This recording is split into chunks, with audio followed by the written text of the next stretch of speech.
교회개혁 실천연대 창립 20주년을 축하합니다. 지난 20년 동안 교회가 이래서 되겠어? 라는 사회의 물음에 깨어있는 기독교인들의 처절한 응답이었다라고 생각을 합니다. 여러 굵직한 한국 교회의 문제들을 자신의 아픔으로 알고 멱살 잡히고 손가락질 당하고 욕먹고 하면서 여기까지 왔다라는 생각을 하면 숙연해지기까지 합니다. 정말 지금까지 잘 해오셨다라고 말씀드리고 싶어요. 그렇지만 저에게 칭찬하라고 이 순서를 맡기신 것은 아니라고 생각을 합니다. 오히려 뭔가 좀 아픈 말을 해줄 사람이 없을까? 그렇게 해서 저를 세우신 거라고 생각을 하는데요. 교회개혁 실천연대 혹은 복음주의가 계속 이어 달릴 수 있도록 동지적 관점에서 말해달라는 의미일 거라고 받아들였습니다. 그래서 짧은 소견을 나눌 텐데, 제가 교회개혁의 의미나 사회선교, 또 신학적 배경, 전문가적인 견해를 여러분과 나누기에는 내공이 약하고요. 그저 현장 활동가로서 옆에서 애정을 갖고 지켜봤던 동지의 입장에서 말씀을 나누겠습니다. 지난 10년 동안 무슨 일이 있었는가? 저는 사회선교 현장에서 활동한 지 한 10년 정도밖에 되지 않아요. 그 전에는 보수주의 혹은 근본주의에 더 가까운 신앙을 가졌습니다. 어찌 사회적 회심? 제가 부르기는 그런 회심을 경험한 후에 사회선교 현장에 들어오게 되었는데요. 얼마 지나지 않아 복음주의가 뭔지, 에큐메니칼이 뭔지도 모르는 상황에서 제가 몸담고 있는 에큐메니칼 진영, 소위 말하는 진영의 위기감을 온몸으로 느꼈습니다. 돈도 없고 사람도 없고 가오도 없이 약간은 무기력한 것 아닌가라는 느낌을 받았어요. 그런데 제가 만났던 복음주의 활동가들은 활기가 있더라고요. 생기가 넘치더라고요. 젊은 활동가들도 많았고 의제도 좋고 재정구조도 좋은 것처럼 느껴졌습니다. 아니, 저렇게 훌륭한 사람들이 다 어디 있다가 튀어나왔지? 할 정도였습니다. 또 급여의 차이는 어마어마했고요. 젊은 활동가들도 대표성을 가지고 나와서 발언하는 것을 보고 상대적으로 에큐메니칼 활동가들은 부러움과 질투가 반반씩 섞여 있는 시선을 보냈습니다. 그런데 지금은 살짝 역전된 느낌이 들어요. 저만의 느낌이면 좋겠습니다. 에큐진영에는 여러 단체들이 생겼고 그런 상황에서 젊은 활동가들이 자리가 부족해서 개신교계가 아닌 일반 시민사회 운동 영역에서 활동하고 있으며 여러 고난의 현장에서 두각을 나타내고 있습니다. 하지만 순전히 제 개인적인 느낌입니다. 복음주의 사회운동가 활동가들은 예전에 비해서 뭔가 위축된 것 아닌가라는 느낌을 갖게 돼요. 매우 조심스럽지만 지난 10년 동안 무슨 일이 있었던 건가요? 저희가 질투하고 부러워했던 복음주의 사회운동에 어떤 일이 있었는가? 그것은 제가 알 길이 없기 때문에 그동안 에큐메니칼 사회 선교에서 진행됐던 일, 논의들을 소개하면서 이야기를 한번 계속 이어나갔으면 좋겠습니다. 지난 10년 소위 진보 세력이 집권하면서 사회 선교의 의제도 가져가고 사람도 가져갔습니다. 사회 선교에서 잔뼈가 굵었던 이들이 어느 순간 정치권으로 좀 더 큰 세상으로 나갔고 그 사람들은 돌아오지 않았습니다. 서 있는 자리가 다르니 그럴 수 있다 생각했지만 당장 소를 키울 사람들이 없었던 것 같아요.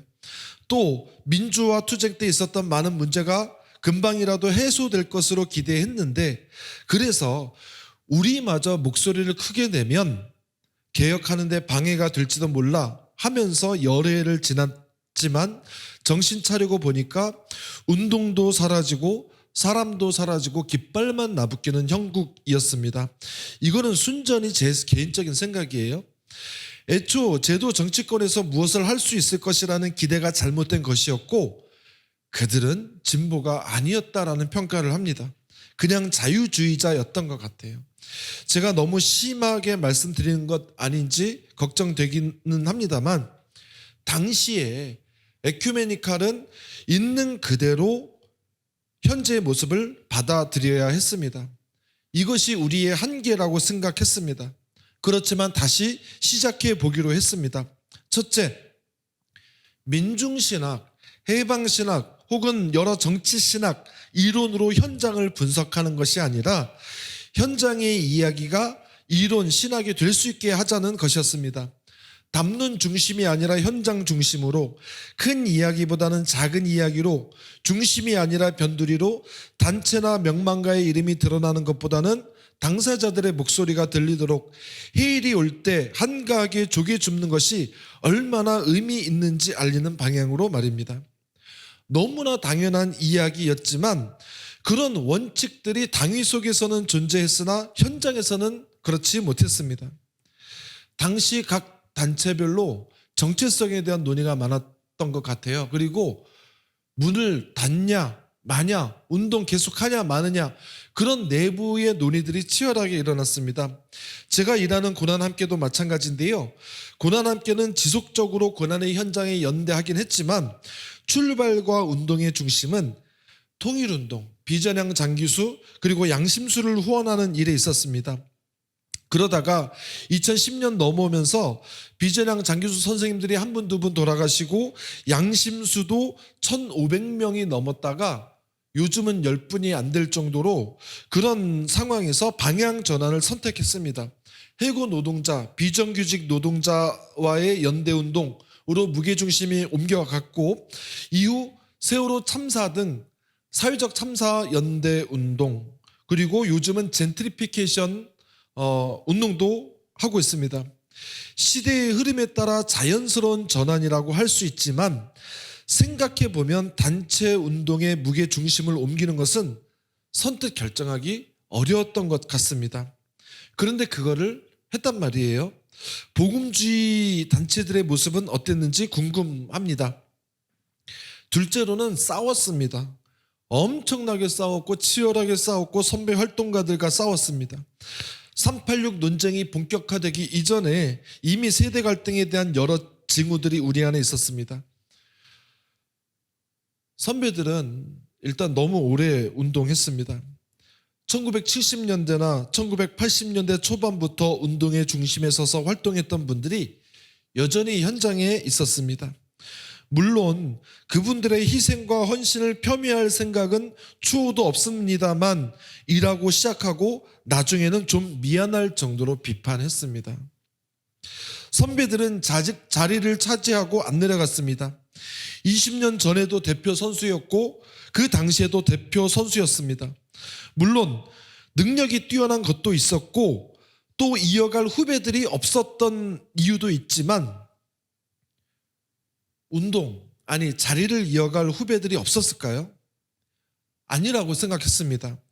선배들이 큰 나무가 된 건 좋은데 그 아래에서 작은 나무들, 풀들은 그늘에 가려서 햇빛을 받지 못했습니다. 고사했습니다. 자리가 없으니까 하나둘씩 떠나갔습니다. 그분들은 돈도 있었습니다.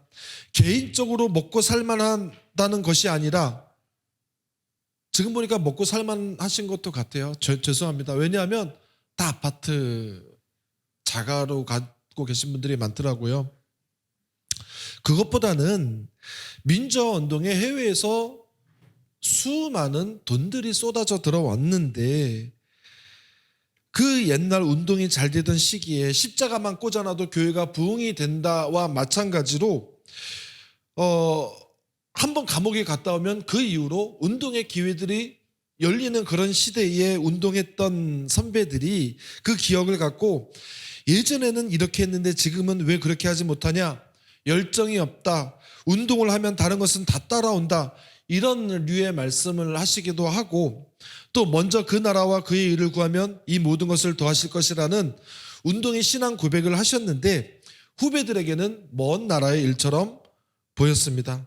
선배님들, 제가 좀 과장해서 말씀드린 거니까 이걸 보시더라도 용서해 주시기 바랍니다. 선배들의 이런 모습은 그 태도에서 드러났던 것 같아요. 자기중심적이고 권위적이고 인권을 위해 운동하나 활동가의 권리 따위는 운동의 당위성으로 덮어버렸습니다. 후배들은 이런 모습을 보고 하나둘씩 목소리를 내기 시작했습니다. 건방지고 버릇 없다라는 소리를 들어도 말했습니다. 문제 제기하고 공론화도 하고 어떨 때는 평생 안 볼 것처럼 싸웠습니다. 정말 그러면 안 되는데 망신도 줬어요. 그러자 처음에는 화를 내던 선배들이 말수가 줄어들더니 이내 숫자가 줄어들고 세대 교차라고 할 수 있는 양상들이 나타났습니다. 권력투쟁 그런 건 아니었고요. 그분들이 사실은 은퇴할 때가 됐어요. 그런데 은퇴하실 때 우리가 좀 안 좋게 보내드린 것 같다라는 그런 죄송한 마음이 들기도 합니다. 지금 에큐메니칼 진영을 전체적으로 조망해 보니까 80년대 초중반 선배들은 많이 줄어서 진짜 이제 손에 꼽을 정도고요. 저와 비슷한 40대도 별로 없습니다. 이제 20대 초반부터 30대 중반이 중심이 되어 있어요. 이 이야기는 중간에 20년 정도 사람이 크지 못했다라는 것이고, 다른 한편으로는 지금 젊은 활동가들이 매우 많다는 얘기입니다. 복음주의는 우리보다 훨씬 낫겠죠. 사람을 키우는 걸 했습니다. 젊은 활동가들은 젊을 때부터 발굴해야 됩니다. 당연한 얘기인데 대부분은 이 당연한 것을 하지 않아서 나중에 고생합니다. 다른 곳은 잘 모르겠지만 고난함께는 2010년 어간부터 일꾼을 키웠습니다. 다행히 사무실 옆에 감리교 신학대학교라는 모판이 있어서 학생들을 쉽게 만날 수 있었는데, 보수화돼 가는 기독교 그 양상에서도 매년 5명, 10명 정도의 붉은색 아략을 선택한 이들이 있었습니다. 그들을 만났고 책 모임을 조직했고 현장 기도에 초청했습니다. 그들이 친구들을 전도해 왔어요. 세대별로 나중에는 책 모임이 분화가 되고, 책 모임 하나는 20명이 넘게 매주 4시간, 5시간씩 모여서 토론했습니다. 그때 모였던 사람이 저고, 또 성소자를 축복한 이동환이고, 여러 지금 교회에서, 단체에서, 정당에서 핵심적인 역할을 하는 사람들이 거기서 함께 모여서 공부했습니다. 지금 고난 함께를 거쳐서 활동가로 일하는 이들을 대충 따져보니까 에큐메니칼 진영에만 30명이 넘는 것 같습니다. 물론 이 일을 위해서 몇 명의 선배 활동가들은 일신의 영달을 포기해야 했습니다. 소위 말하는 더 큰 물, 더 나은 자리로 가는 것을 포기하는 대신 끊임없이 젊은이들 만났고 설득했고 돈을 썼습니다. 사람이 늘어나니까 자리가 필요했습니다. 물론 운동 영역의 확대로 인한 것도 있지만 많은 일꾼들이 자리가 없어서 활동하지 못하는 문제를 해결하고자 단체를 만든 측면도 있습니다. 선배들은 돈을 모았고 후배들은 현장으로 향했습니다. 그러면서도 개별 단체들이 고립되지 않도록 연대체를 굳게 세우는 일도 병행했습니다. 제가 지금 상임 대표로 있는 기독교 사회선교연대가 그 역할을 잘 감당해 주었습니다. 현재 13개의 단체가 속해 있고 모두 앞에 50명 정도의 활동가들이 어떨 때는 각자의 영역에서, 어떨 때는 함께 모여서 뭔가 큰 목소리를 낼 수 있는 구조가 되었습니다. 최근 후배 활동가들과 대화를 하다가 맞네 하는 깨달음을 얻었습니다. 지난 10년 정도 에큐메니칼 운동이 나름대로 활성화될 수 있었던 요인이 뭘까 후배들하고 얘기를 하는데요. 딱 이 얘기 하더라고요. 우리가 양성평등 혹은 성평등 감수성을 지키기 위해서 끊임없이 노력하지 않았으면 지금 이런 모습 없었을 겁니다. 나중에 생각해 보니까 맞네라는 생각이 들었어요. 젊은 친구들이 와야지 운동이 활성화되고 단체가 지속 가능성이 있는 거잖아요. 그런데 그분들이 원했던 것은 안전한 공간이었습니다. 물론 아직 멀었지만 안전한 공간이란 일체의 성적 폭력이 배척되고 무엇을 말해도 일단 들어주고 권위주의를 타파하려고 토론하고 대화하고 차별적 언어와 행위가 사라지도록 기분 나빠도 지적할 수 있는 곳, 그런 곳을 말할 겁니다. 그렇지 못한 단체는 안전하지 못한 것, 고루한 것, 시대에 뒤떨어지는 곳, 가기 싫은 곳으로 인식되니까 당연히 그것을 강조하지 않는 단체는 조금은 뭔가 가기 싫은 곳, 그렇게 인식이 됐던 것 같아요. 특히 정치 세력이나 정치인의 지지를 강요하던 선배들을 치받았고, 특히 전 서울시장의 죽음을 전후해서는 성폭력, 젠더 이슈에 대해서 더욱 단호한 입장을 취했습니다. 이 부분이 가장 사실은 그 선배들하고 부딪혔던 지점인 것 같은데, 2차 가해를 저지른 선배들과 선을 그었고 이제는 교류하지 않습니다. 그를 추모하는 기도회장 앞에 가서 피켓팅을 진행하기도 했습니다. 이 문제로 선배 그룹과 다투기도 했고 지금도 진행형입니다만, 만약 그런 선택을 하지 않았더라면 활동가들은 자신이 몸담은 단체를 더 이상 안전한 곳이라고 여기지 않았을 겁니다. 다시 이어달리다. 복음주의 사회운동에 있어서 제가 어떤 혼수를 들 형편도 자격도 없다라는 생각이 듭니다. 에큐메니칼도 다시 위기론이 등장을 하고 있으니까요. 생활고 등 여러 문제로 활동가들이 이탈하고 재정구조가 열악해져서 거의 모든 단체가 돈 때문에 전전긍긍합니다. 정체성에 고민을 하는 것도 있고 생각보다 쉽게 열리지 않는 운동 전망 때문에 실망하는 횟수도 늘어납니다. 무엇보다도 같은 연령대의 친구들과 비교할 때 내가 하는 일이 뭔가 멋있어 보이기는 하는데 점점 늘어나는 자본의 격차로 인해서 상실감도 느끼는 게 현실입니다. 그래서 신입 활동가의 수율이 정체되는 것처럼 보이기도 합니다. 그래서 이것은 교회개혁실천연대나 복음주의에 드리는 말씀만이 아니라 저한테 우리 에큐메니칼에도 좀 함께 나누고 싶은 얘기들입니다. 첫째는 다시 이어달리다에서 다시인데요. 처음으로 돌아가자는 의미일까요? 저는 초대교회로 돌아가자, 종교개혁 정신을 회복하자와 같은 회귀운동은 아니어야 한다고 생각합니다. 개인적인 생각입니다. 여기서 다시는 지난 20년 빛나는 운동의 성과들은 가져가되 버릴 것은 버리고 바꿀 것은 과감하게 바꿨으면 좋겠다. 그것은 어쩌면 선을 넘는 행위라고 생각합니다. 대부분은 부러웠지만 복음주의를 보면서 답답했던 적이 몇 번 있습니다. 부활절 성탄절에 있는 고난받는 이들과 함께하는 연합예배는 복음주의와 에큐메니칼 여러 교회 단체가 함께 모이는 의미 있는 자리입니다. 주제를 선정할 때 약간은 몸을 사린다라는 느낌을 받았어요. 좀 민감한 주제, 예를 들면 성소수자 이슈와 같은 경우에는 살짝 좀 보수적인 스탠스를 취한다든지 아니면은 순서지에서 단체명을 빼주면 안 되냐 그런 얘기도 있었는데요. 아무래도 저희도 마찬가지입니다. 후원하는 교회들의 눈치가 보여서였겠지요. 물론 모든 단체가 한 가지 주제에 매달리거나 동의할 필요는 없다고 생각합니다. 그러나 동시대를 살아가는 이들이 가장 치열하게 싸우는 시대정신 싸움터에서 한쪽 눈을 감아버리면 사실은 현상 유지하는 운동밖에 될 수 없지 않나라는 생각이 듭니다. 둘째, 이어는 세대 교체의 측면에서 말씀드리고 싶은데요. 400m 계주는 4명의 주자들이 이어서 달리는 겁니다. 한 사람이 100m를 책임지는 것인데 에큐메니칼이나 복음주의나 한 사람이 이미 200m 이상을 달려왔습니다. 그러면 기록을 단축할 수가 없습니다. 더 뛰면 뛸수록 팀에게는 안 좋습니다. 죄송합니다. 의식적으로라도 세대 교체가 이루어지면 좋겠습니다. 젊은 활동가들이 주도권을 쥐고 운동할 수 있는 문화가 필요합니다. 이것도 주제 넘은 이야기지요. 또 이상하게 변한 선배들, 맞지 않는 말을 하는 선배들을 잘 비판해주고 잘 보내주는 일도 필요한 것 같습니다. 2024년 로잔 대회가 한국에서 열리는 것으로 압니다. 이미 준비를 시작했다라는 말을 듣고 역시 일 잘한다라는 생각을 했습니다.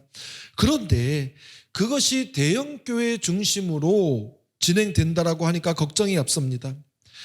개혁과 진보를 말하는 이들이 어떻게든 앞에 서서 논의의 중심축을 끌고 가지 않는다면 많이 모여봐야 그 대회의 결과는 보수화만 강화되는 경향성으로 나타난다라고 생각합니다. 그것은 WCC 10차 부산총회를 겪으면서 에큐메니칼이 그대로 범했던 과오이기 때문에 이렇게 말씀드리는 거예요. 관전자의 입장으로 볼 때 로잔 대회는 복음주의의 중요한 분기점이 될 가능성이 높습니다. 셋째, 달리기는 달리되 운동의 지속성 측면입니다. 활동가들 처우 및 조직 문화 개선, 너희는 어떤데 하면 숨고 싶습니다. 그렇지만 에큐메니칼에는 변화의 바람이 불어오고 있습니다. 감리교에서는 에큐메니칼 선배들이 활동가 기본소득을 위해서 거룩한 동행이라는 모임을 만들어 모금을 진행하고 있습니다. 30명에게 월 30만 원 정도 지원하는 것이 목표인데요. 벌써 월 800만 원 정도의 기금이 모금이 되었습니다. 또 촛불교회 중심으로는 다른 움직임도 있는데요. 활동가들의 임대료를 덜어주자, 단체들이 임대료 걱정하는 걸 덜어주자 그래서 오피스 쉐어 공유 공간 프로젝트를 시작한 것으로 알고요. 그것도 꽤 큰 규모의 기금을 조성하려고 준비 중에 있습니다. 그런데 돈이 전부는 아닌 것 같아요. 돈이 많은 부분 안정감을 제공하겠지만 무엇보다도 우선인 것은 운동에 대한 전망일 겁니다.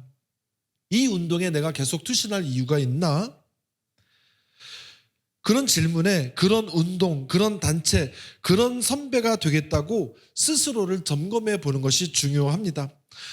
또 어떤 분들은 단체가 좀 활발해야 된다, 쾌활해야 된다, 재밌어야 된다라고 말씀을 하시는데요. 그래서 무기 잡으면 안 된다, 젊은이들이 마음껏 뛰놀 수 있는 장소를 마련해 줘야 된다라고 말씀하시는데 저는 조금 다르게 생각합니다. 지금 20대, 30대 활동가들은 다른 어느 세대보다 의미를 추구한다라고 생각해요. 의미가 맞으면 그 의미가 자신에게 호소력이 있으면 투잡, 쓰리잡 뛰면서 이 활동하는 분들 실제로 있습니다. 제 맞은편 사무실에 우리 고난함께에서 인큐베이팅한 단체가 있는데 그 단체 활동가를 편의점에서 만났어요. 근데 그 편의점에서 바코드를 찍고 있었습니다. 가면서 얼마나 제가 스스로 한심하고 눈물이 났는지 몰라요. 그런데 그런 친구들 위해서도 선배들이 노력하지만 그 친구들은 의미가 중요하다고 생각하는 거예요. 그래서 의미를 제공하는 것이 중요하겠다는 생각이 듭니다. 그리고 해외 연대에 대해서도 말씀드리고 싶은데 이것은 나중에 말씀드릴 기회가 있으면 드리고, 달리되 해외 연대가 이제는 중심에 서지 않으면은 조금 힘들지 않을까라는 생각도 듭니다. 두서없이 주저리 개인적인 생각을 나눠서 죄송합니다. 그렇지만 개인적으로는 운동을 정리해 볼 수 있는 좋은 기회였습니다. 20년 잘 달려오셨고요. 제가 아무리 이렇게 얘기를 한다 하더라도 교회개혁실천연대 그리고 복음주의의 운동의 그 치열함과 성과와 건강함은 누구도 부인할 수 없을 거라고 생각을 합니다. 앞으로 20년 아니 그 이상 더 잘 달리실 것이라고 확신합니다. 저희도 잘 달려보겠습니다. 가난한 사람, 소외받는 사람, 차별받는 사람들이 없도록 함께 달려봤으면 좋겠습니다. 감사합니다. 50초 남기고 마쳐서 다행입니다. 예, 여러분 감사합니다.